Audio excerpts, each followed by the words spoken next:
മാലിന്യ സമരത്തിനിടെ തലശ്ശേരി നഗരസഭയുടെ ലോറി കത്തിച്ച പ്രതികൾ 1 മണിക്കൂർ പോലീസിന് മുന്നിൽ നിന്നിട്ടും അറസ്റ്റ് ചെയ്യാനായില്ല.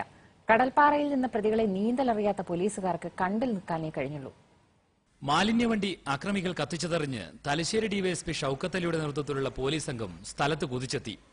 തോക്കും ലാത്തിയുമായെത്തിയ പോലീസിനെ കണ്ടതോടെ പ്രതികൾ കടലിൽ ചാടി കടൽപ്പാറയിൽ നിലയുറപ്പിച്ചു. പിന്നീടാണ് രസകരമായ സംഭവം. കടൽപ്പാറയിൽ നിലയുറപ്പിച്ച പ്രതികൾക്കടുത്ത് ചെല്ലണമെങ്കിൽ ആരെങ്കിലും കടലിൽ ചാടണമല്ലോ. ഡിവൈഎസ്പി ഏതായാലും ചാടാൻ ഒരുക്കമായില്ല. പിന്നെ ചോദ്യം കീഴുദ്യോഗസ്ഥരോടായി. നമ്മുടെ കൂട്ടത്തിൽ നീന്തലറിയാവുന്ന ആരുമില്ലടേ എന്നായി ഡിവൈഎസ്പി. അതുവരെ നെഞ്ചും വിരിച്ച് തോക്കും പിടിച്ചു നിന്ന SI ചോദ്യം കേട്ടപാടെ പിൻവാങ്ങി. സാർ, കടലിൽ നീന്താൻ എനിക്കറിയില്ല. അപ്പോൾ ചോദ്യം കോൺസ്റ്റബിൾമാരോടായി. മീശ വിരിച്ചു നിന്ന കോൺസ്റ്റബിൾമാരും പിന്നോട്ട് മാറി. ഈ സമയം കടൽപ്പാറയിൽ ഒളിച്ചിരുന്ന 2 പ്രതികൾ സ്വന്തക്കാരെ വിളിച്ച് ബോട്ട് കൊണ്ടുവന്നു. പ്രതികളെ രക്ഷപ്പെടുത്താൻ ബോട്ട് വരുന്നതും പ്രതികൾ ബോട്ടിൽ കയറി രക്ഷപ്പെടുന്നതും കരക്കിരുന്ന് പോലീസ് നോക്കി നിന്നു. പിന്നെ വിസിൽ വിളിച്ചത് മാത്രം മിച്ചം.